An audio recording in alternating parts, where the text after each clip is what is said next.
What's going on, ladies and gentlemen? Thank you so much for tuning in. In this service call video, we got a landlord-tenant situation going on. We got a two-family house. Technically, it's a three-family house, but technically it's a two-family house, if you know what I mean. They're using that basement as habitable living space, but nonetheless, we got the landlord living in the basement, trying to make the tenant on the second floor happy. Check out this video if you're a landlord, and check out this video if you're a tenant, you want your landlord to help you. Regardless, pick up the phone and call me at 516-348-6300, and I'll help you too. Let's get going.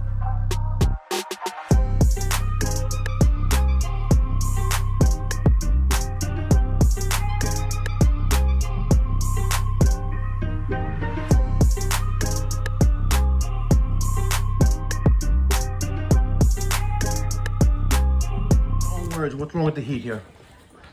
Alright, so we've been experiencing times where it's been coming up, and another time in extreme cold we haven't been getting that much heat.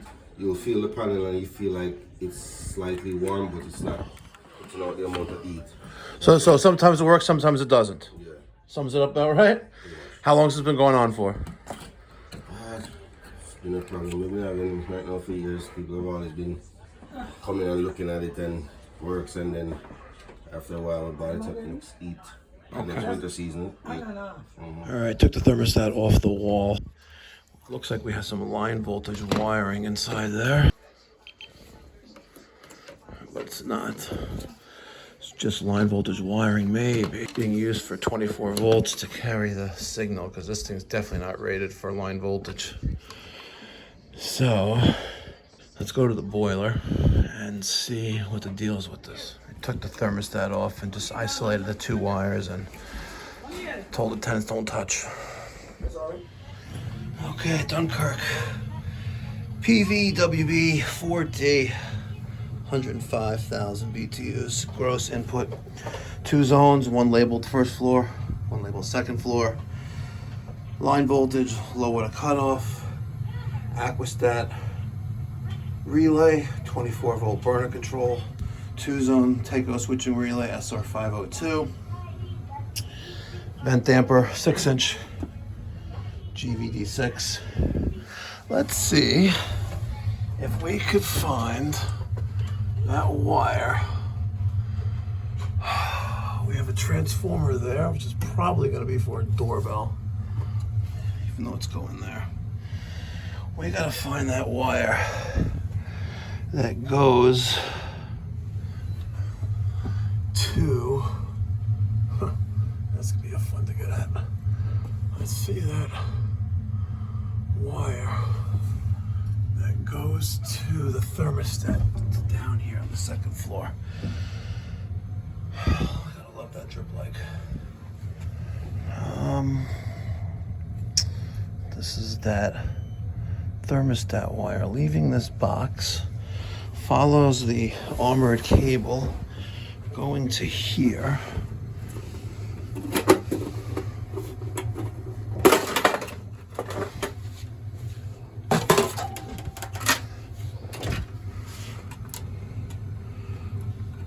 Blue and green, zone 1. And red and white, zone 2. And a separate wire, 2 conductor, 4 conductor wire is our TT. End switch XX for the TT, hopefully. Yeah, TT. So let's follow that low voltage thermostat wire into that line voltage box. All right, just what I assumed we would find. We found it here. Yes, we did. We found what we needed in this box. Gotta love it. Really, really, really gotta love it here. Okay. So, looks like we have these two blue wires, 2 red wires, and then we have 12 gauge wires for line voltage. Okay, so we had the, oh man, All right, so the red and the white goes to the two reds. The blue and the green goes to the two blues. Somewhere, and it's probably gonna be this box, those two blues and those two reds that are being used for thermostat probably meet up and connect to line voltage wiring. Probably. We gotta look inside there and see what we find. All right, I got this this wiring thing opened up, and there's a lot going on in there. Man, there's really a lot going on in there, and it's all live. So let's get back to that in a hot minute. Let's focus on continuity. Okay, if you recall, thermostat is disconnected, not connected at the wall, nothing's there. These are the 4 wires for zone 1 and zone 2. Let's make sure we have no continuity. Okay, nothing's there. And the other zone, there and there, nothing there as well. And let's just do, you never know. Okay, that's every single combination. Let's go to the first floor thermostat and see what you're doing with that.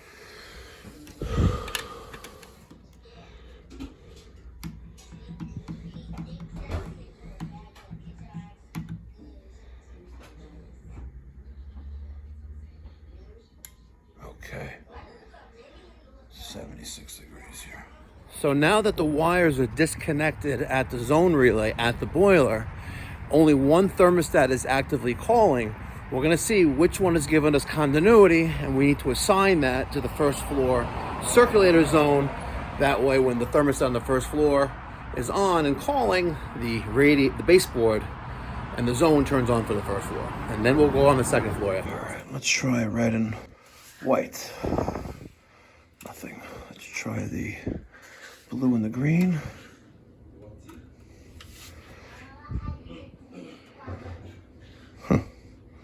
Didn't expect that.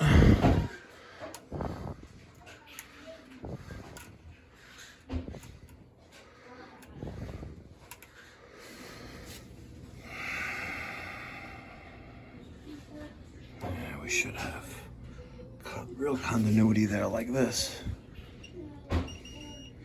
Right? But we don't.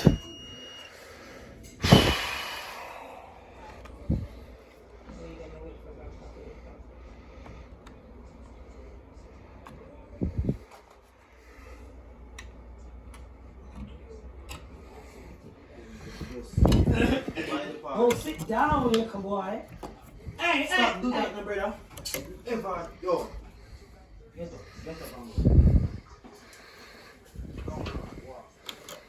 My friend, that day, I see my, I forgot to help me, I see my bed is closed.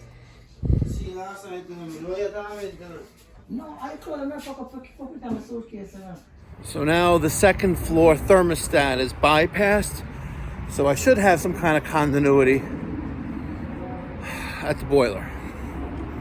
Let's see what happens. We know that the white and the red is first floor, and the blue and the green is second floor.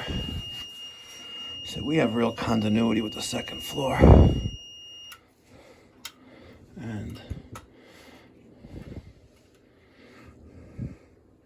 that first floor thermostat is now off.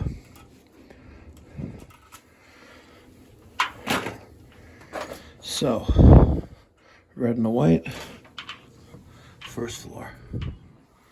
We'll trace that out. That's on first floor. Goes to here, Let's go into zone 2. All right, so second floor is zone 1. The green and the blue.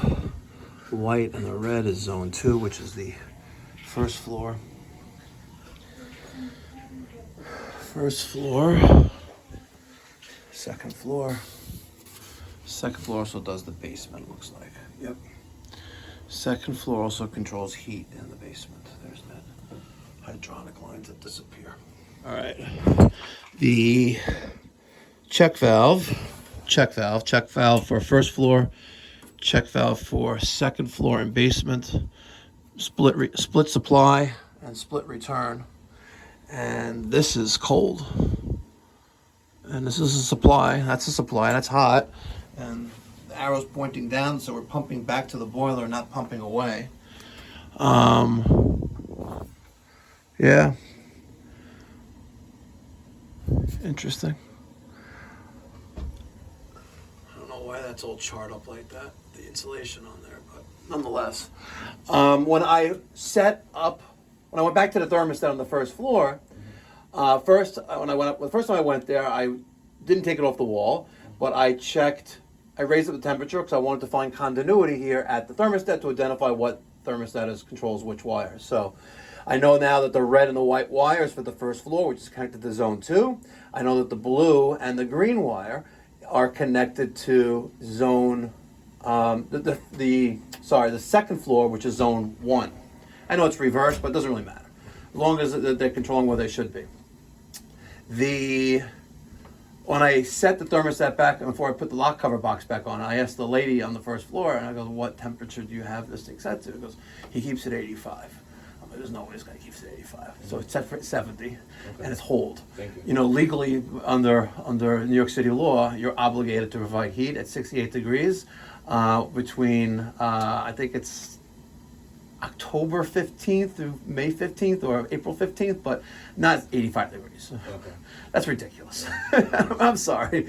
So the thermostat was set to below, I forgot what it was exactly set to below, but it was reading 76 degrees in the hallway, and it was set below that originally. So I just set it to 70. Thank you. So that's fine. If you had an additional wire there, like common wire, that C wire, you could put a Wi-Fi thermostat there.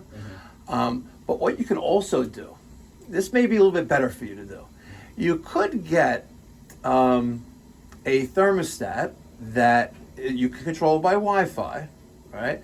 That has a wireless remote sensor, which you can put where the thermostat is now, right?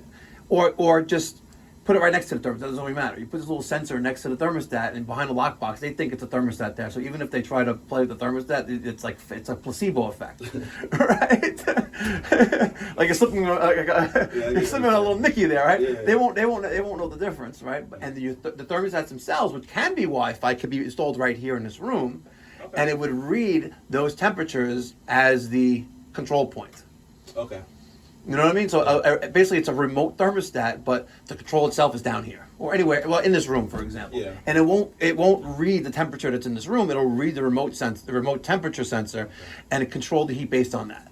Okay. That's something you may want to do. They make wired and wireless versions of that. You could theoretically use a wired version of it, right? Mm-hmm. Leave the thermostat on the wall there, and just got to change the batteries like once a year or twice a year, whatever it is, and they'll never know. You have a wired communication direct from the sensor to the thermostat that would be in this room, and then you'd have Wi-Fi control of it as well. So how much is that? You can buy them online. You know, the cheap one for a homeowner, EcoBeam, maybe $200 each. All right. That's 2 thermostats. That's $400 plus tax, whatever. You got to have it installed. Okay. That's a homeowner solution. I would, you know, as a professional, Honeywell, maybe the Series 9000 thermostat with the 8,000 Series 8000 thermostat with the wired remote sensor. You're gonna pay double easily. But you know, it's a totally different animal though as well. And then you need to add the Wi-Fi module for Wi-Fi connection. It's a la carte kind of, but it is really Ecobee will solve your problem in my opinion. It's still not really warming up. Like this one, I can't hardly touch, and this one I'm holding on to. Yeah. So the heat you're saying is, you know, eventually getting there, but I'm here for the heat not working properly on the second floor. You're not knowing what thermostat's doing what. Yeah. And you got a problem with this heat on the second floor, and my hand is on it. Yeah. You want to try this now? No. Yeah. But oddly enough, that's hot, and that's hot. Like I can't hold on to that. And now try this one. These are the returns. So you may have a flow issue where actually no, you can't because the other zone isn't on. if you had a float check issue, let's say right now the first floor thermostat was on, right, and the tenant's on the second floor complaining it's too hot up there, and heat is going up there. The float check is either broken or doesn't exist. Just open. Is open, yes, for the other flow, because now you're getting reverse flow, because that circulator will pull the water through the other side of the return. Gotcha. Yeah. Because what I was doing too, I would lock this off, thinking that it will push the heat up. Lock what? I would lock this. Close that? Yeah, but now you have no heat to the first floor. You can't do that. I was thinking theoretically, no heat to this. It would be going. So let's say you didn't want any heat in the basement. If there was a valve here, you close that, you have no heat in the basement. Okay. Yeah. You're missing a purge valve here. An isolation valve or a purge station. You're missing something like this on this. Okay. Because this can be used to purge out the loop, the return, the loop, but you have two loops. So when you purge water from here, it's going to take the path of least resistance. So if that second floor is airbound, you'll never get that out, ever. Unless you really crank up the pressure. Yeah. You're missing a valve set right here. Then your problem will go away. But ideally, you have an ideal situation. Yes, it's going to cost some money, but you have an ideal situation where you can create a third zone easily. Again, it comes with a price easily for the basement. So you would have zone control for the first floor, second floor, and for the basement. And how much is that? You got to add. I just want it fixed. You know what I'm saying? Well, fixed and Fixed being more, I guess, controlled is two different things. Fixed is working, right? But why can't I still hold my hand here? Because you don't have real flow going up there. So even if I were to put a purge station on this pipe right here, which is your basement, right? So I could independently, there's no other valve, just force water. If I would have a purge station here and there's a valve here closed, when I try to purge there, I'm forcing water from the supply side. It's not going to go into the basement because this will be closed, and you're going to force water through the top floor and back down, and any air that's there as well, right? But you don't have that there. So, and let's say even if I do that, it's still going to take the path of least resistance. Now, theoretically, it should work, right? Because there's a T in the road, and traffic's going to go this way, traffic's going to go that way. But if there's more restriction and resistance going up, the water's going to want to go here instead. It's not going to want to go up. So let me ask a question. If you were supposed to put this one on the first floor? This is basement. Yeah, that's second floor. Basement on the first floor. Would that be the same thing? If I were to what? If you're supposed to put the basement line on the first floor. Oh, why? Because it's not as high? Doesn't matter. Okay.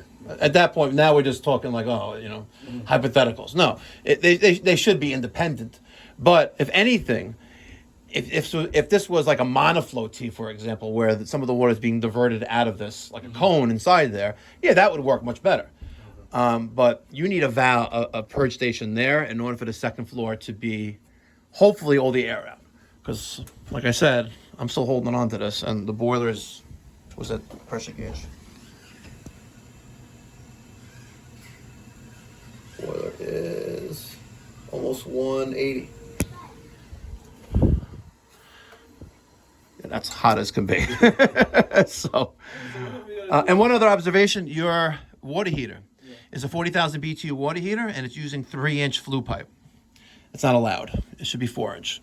But the water heater, whoever put that in for you, didn't care, didn't know, doesn't really give a flying F, but RTFM. What's that? Read the factory manual. Gotcha. All right, so I got the thermostat back on the floor on the second floor, set for 70 degrees. It's a non-programmable thermostat, so it's at 70 and they have access to it. But next week, we're going to install homeowner-supplied Ecobee thermostats with wired sensors or wireless sensors, and that way he'll have control of the heat on the first floor and second floor by reading it remotely from the basement. Easy peasy.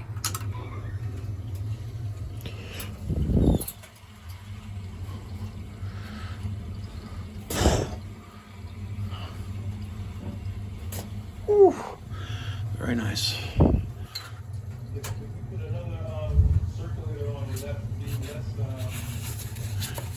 You're going to add another circulator when you spend that extra money to add a third zone. Beautiful. Quite simple solution here. Identify what wires control what thermostat. Come up with solutions to the homeowner's problem, which is not being able to securely control the temperatures that as a landlord you're required to give your tenant during the heating season. We're going to end up installing either the Ecobee supplied by the homeowner or contractor supplied, the Honeywell 8000 Red Link with the wired or wireless controllers. We'll put those thermostats in the boiler room. And if he wants to, we can install the Red Link internet gateway to give him Wi-Fi connectivity and use that remote sensor to read the room and the area temperature. Quite simple. Use your noggin and sometimes think outside the box. It's been a pleasure to share this video with you. I would appreciate it if you could smash that thumbs up button right down below. And if you haven't done so already, consider subscribing. There's no cost or obligation, and it is the best way to support this channel and my business. I would really appreciate it. We are probably a few weeks away from having our training facility up and running. Live fire, wall-hung combis, tankless. I got a steam boiler coming in and a high-efficiency gas furnace to join the 80% gas furnace that we have right here. It's got a cracked heat exchanger. It'll be a great example to show younger technicians, even those experienced, on how to troubleshoot in the field. Awesome. Can't wait to share it with you guys on either this channel or the Mikey Pipes Uncensored channel. Thank you so much for watching, guys. I'll catch you in the next one. Be well. God bless. Stay safe. Go hug your kids.